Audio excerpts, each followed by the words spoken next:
Hello everyone, চলে এলাম একটা নতুন ভিডিও নিয়ে। তো আজকের ভিডিওতে আমি তোমাদেরকে দেখাবো আমার দুপুরের লাঞ্চ।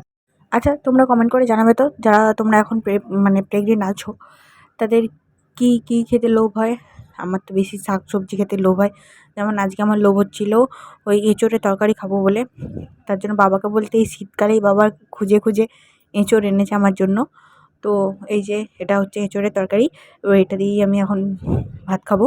আচ্ছা, যা যা খেতে লোভ হয় তা যদি আমি না খাই, তাহলে নাকি বাচ্চার লালা পড়ে। আচ্ছা, এই কথাটা কি ঠিক? যদি ঠিক হয় সেটাও তাহলে তোমরা কমেন্টে জানো যে কথাটা ঠিক।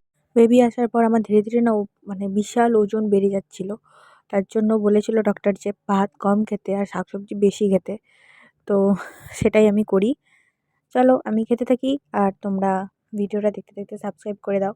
আর আমার একটা নতুন চ্যানেল, তো প্লিজ তোমরা সবাই পাশে থেকো, সাবস্ক্রাইব করে দাও। আর ভিডিওটা অবশ্যই লাইক করো। টাটা।